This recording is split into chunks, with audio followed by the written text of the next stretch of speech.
Hi, I am Krishna Vamsi. You already know about me. I am UPSC aspirant since last 3 to 4 years. ఈ channel run చేయడానికి గల కారణం ఏంటంటే నాకు తెలిసినవి ఏదైతే బిగినర్స్ తెలియవో అవి చెప్పాలనుకున్నాను. సో దీనివల్ల వాళ్ళు కొంచెం స్టార్టింగ్లో ఉన్నప్పుడు తప్పులు చేయకుండా ఉంటారు. So they can easily move on their preparation. Okay, అంటే స్మూత్గా వెళ్ళిపోద్ది ప్రిపరేషను. ఒకవేళ స్మూత్గా వెళ్ళకపోతే చాలా కష్టమైపోద్ది, ప్రిపరేషన్ చేయలేము అనమాట.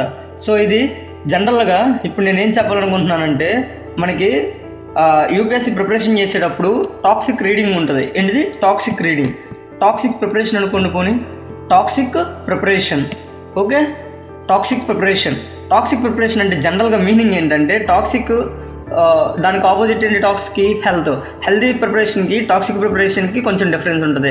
హెల్తీ ప్రిపరేషన్ అంటే దాదాపు అన్ని లెవెల్స్ క్వాలిఫై అయిపోతారు, మేబీ లక్ లేక లిస్ట్లో ఉండకపోతారు. సో వాళ్ళది దాన్ని ఏమంటారు? Healthy preparation. But healthy preparation అనేది నాకు తెలిసి ఫస్ట్ అటెంప్ట్ సెకండ్ అటెంప్ట్స్లో రాదు. హెల్తీ ప్రిపరేషన్ అనేది 2-3 అటెంప్ట్స్లోనే వస్తుంది. సో నేనేం నేర్చుకున్నానంటే హెల్తీ ప్రిపరేషన్ అంటే, సో నేను ఆ హెల్తీ ప్రిపరేషన్ ఎలా ఉంటుందంటే, ముందు టాక్సిక్ గురించి తెలిస్తే హెల్తీ ప్రిపరేషన్ అంటే దానికి ఆపోజిట్లో తెలుస్తుంది. సో ముందు నేను ఈ టాక్సిక్ ప్రిపరేషన్ గురించి చెప్తాను. టాక్సిక్ అంటే ఏంటంటే సంథింగ్ మనకి హార్మ్ఫుల్ అనమాట. ఆ టాక్సిక్ ప్రిపరేషన్ చేస్తే నువ్వు చదువుతావు కానీ నీకు ఒక ఉపయోగం ఉండదు.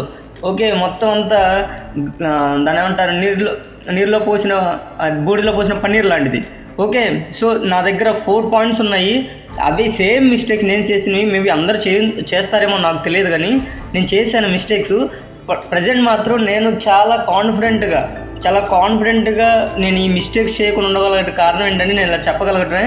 నేను చేసేవి ఖచ్చితంగా నేను ఏవైతే చెప్తున్నానో ఈ మిస్టేక్స్ చేయకుండా ఉంటే మేబీ నాకు ఛాన్సర్ హై, నేను ముందుకు వెళ్ళగలుగుతాను ఇప్పుడు. సో 4 పాయింట్స్ చూడండి. ఓకే, ఫస్ట్ ఎవరైతే బిగినర్స్ ఇప్పుడే స్టార్ట్ చేశారో ముందుగా వాళ్ళకే చెప్తున్నాను. Very very important 4 points. First passive reading అనేది చాలా వరస్ట్. ఏంటిది? Passive reading. ఈ ప్యాసివ్ రీడింగ్ వల్ల మీకు వచ్చే నష్టం ఎలాంటిదో తెలుసా? ప్యాసివ్ రీడింగ్ వల్ల ఏమైందంటే సరిగ్గా కాన్సెప్ట్ అర్థం కాదు. యాక్టివ్ రీడింగ్కి ప్యాసివ్ రీడింగ్కి స్మాల్ డిఫరెన్స్ ఉంటుంది. యాక్టివ్ అంటే నువ్వు ఇన్వాల్వ్ అయిపోతావు. ప్యాసివ్ రీడింగ్ అంటే అబండెంట్ ఆఫ్ డేటా, అంటే నువ్వంతా చదువుతావు కానీ కాన్సెప్ట్ అర్థం కాదు. ఆఫ్ నాలెడ్జ్తో చదువుతావు. ఓకే, నీకు ఇంట్రెస్ట్ రాకపోయినా చదువుతావు, ఏదో పేరు చదువుతావు, ఏదో అంటే చదవాలి అన్నట్టుగా చదువుతావు. This kind of preparation is called passive reading.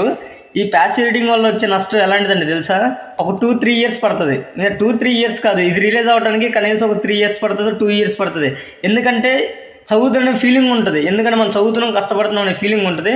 But it's not good. అందుకే అంటారు, మనకి కొంతమంది యాడ్ చేస్తారు స్మార్ట్ వర్క్ అంటారు, చూసావా? ఆ స్మార్ట్ వర్క్లో ఏంటంటే అది active reading. Okay, active reading అనేది చాలా ఇంపార్టెంట్. గుర్తుపెట్టుకోండి, యాక్టివ్ రీడింగ్ అనేది చాలా ఇంపార్టెంట్. ప్యాసివ్ రీడింగ్ అనేది అస్సలు పనికిరాదు. రెండవది, ఇప్పుడు ఏమైందంటే నాట్ ప్రాక్టీసింగ్. ఎప్పుడైనా ఒక కాన్సెప్ట్ చదివిన వెంటనే మీరు ఏం చేయాలంటే, ఒకటి ఎంసీక్యూస్ ట్రై చేయాలి. రెండోది, దానికి క్వశ్చన్స్ ఉంటాయి, క్వశ్చన్స్కి ఆన్సర్ రాయాలి. మీకు అర్థమైంది అని తెలుసుకోవడం కోసం ఆన్సర్ రాయండి. ఎంసీక్యూస్ యాప్టిట్యూడ్ డెవలప్ చేసుకోవాలంటే ఎంసీక్యూస్ చేయండి.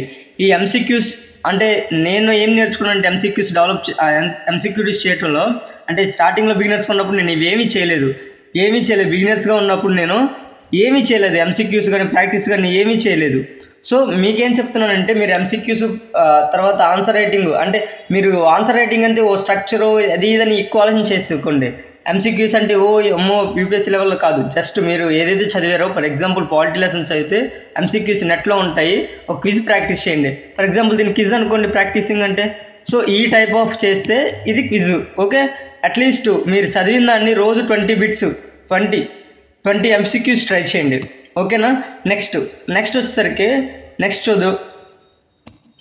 వచ్చేసరికి హాఫ్ అండర్స్టాండింగ్. సో మీరు ప్రాక్టీస్ చేసినప్పుడు మీకు అర్థమైపోద్ది, అంటే దీనికి కాన్సిక్వెన్స్ ఇది. ఓకే, మీరు బాగా చదివారా లేదా అనేది. ఒకవేళ హాఫ్ అండర్స్టాండింగ్ ఉందనుకోండి, వెంటనే దీనికి వెళ్ళిపోతారు. సో దీన్ని బట్టి ఏమవుతుందంటే, నెక్స్ట్ టైం నుంచి నువ్వు ఫుల్ అండర్స్టాండింగ్ చేసుకుంటావు కాన్సెప్ట్ని. సో సగం నాలెడ్జ్ అనేది చాలా డేంజర్ అంటుంటారు. సో నాకు ఫస్ట్ అటెంప్ట్లో నాకు అదే తెలిసింది. నెక్స్ట్ అటెంప్ట్ మాత్రం ఈ హాఫ్ నాలెడ్జ్ని ఎలిమినేట్ చేయాలి నేను. సో హాఫ్ నాలెడ్జ్ అనేది చాలా వరస్ట్ థింగ్.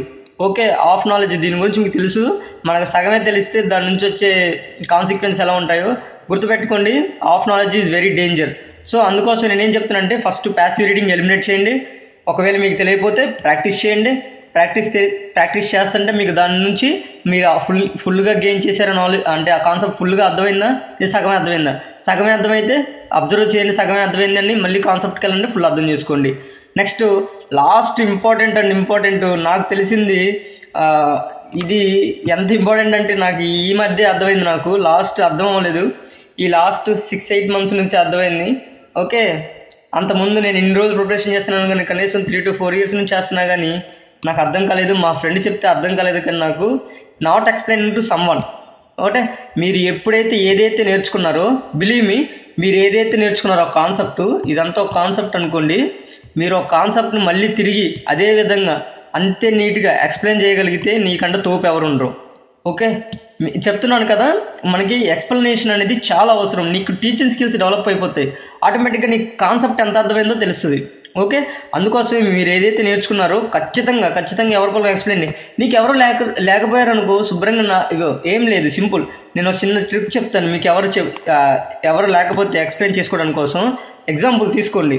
ఒక ఫోన్ తీసుకోండి, ఒక నోట్ ప్యాడ్ తీసుకోండి, డ్రా చేయండి. వెంటనే కూర్చొని ఒక పెన్ ఉంటే, పెన్ లేకపోతే మీ దగ్గర ఇంకేదన్నా ఉంటే, లేదంటే చిన్న వైట్ కార్డ్బోర్డ్ ఉంటే, అంటే ఈ మధ్య వచ్చినాయి కదా వైట్ బోర్డ్స్, మార్కర్తో రాసేవి, అవి చిన్నది ఒకటి కొనుక్కోండి. 250 ఎంతో 200 ఉంటుంది. నిల్చొని ఎక్స్ప్లెయిన్ చేసేసుకోండి. This is atmosphere, this is environment, these are the causes of global warming. That kind of explanation నువ్వు చేస్తుంటే, అంటే పక్కన వాళ్ళు ఎవరో ఊహించుకున్నారని చెప్తుంటే నీకు బాగా గుర్తుంటుంది. సో నువ్వు వర్రీ అవ్వాల్సిన అవసరం లేదు. నేను ఈ మధ్య ఇది ఎక్కువ ప్రాక్టీస్ చేస్తున్నాను. సిమిలర్ ఇప్పుడు నేను యూట్యూబ్ వీడియోస్ చేస్తున్నప్పుడు కూడా ఇదే చేస్తున్నాను. అంటే నాకు ఏదైతే తెలుస్తుందో నాకు చెప్తుంటే నాకు గుర్తుండిపోతున్నాయి అన్నీ. సో నాకు టీచింగ్ స్కిల్ డెవలప్ అవుతున్నాయి. సో నేను ఇవి నేర్చుకున్నాను. సో మీరు ఏం చేయకూడదు చెప్పాను కదా, నేను ఏం చేయాలో అనేది నేను అసలు చెప్పను, ఏం చేయకూడదు అనేది చెప్తాను ఎక్కువ. సో ఫస్ట్ టాక్సిక్ ప్రిపరేషన్ అంటే ఏంటి, ప్యాసివ్ రీడింగ్ చేయొద్దు, ప్యాసివ్ రీడింగ్ చేయకండి. తర్వాత నాట్ ప్రాక్టీసింగ్ క్వశ్చన్స్, ఏదైతే ప్రాక్టీస్ చేయలేదో, ఒకవేళ ప్రాక్టీస్ చేయకపోతే మీకు హాఫ్ నాలెడ్జ్ వస్తుంది. మళ్ళీ అగైన్ హాఫ్ నాలెడ్జ్ నుంచి మళ్ళీ ఫుల్ అండర్స్టాండ్ చేసిన కాన్సెప్ట్కి వెళ్తాం.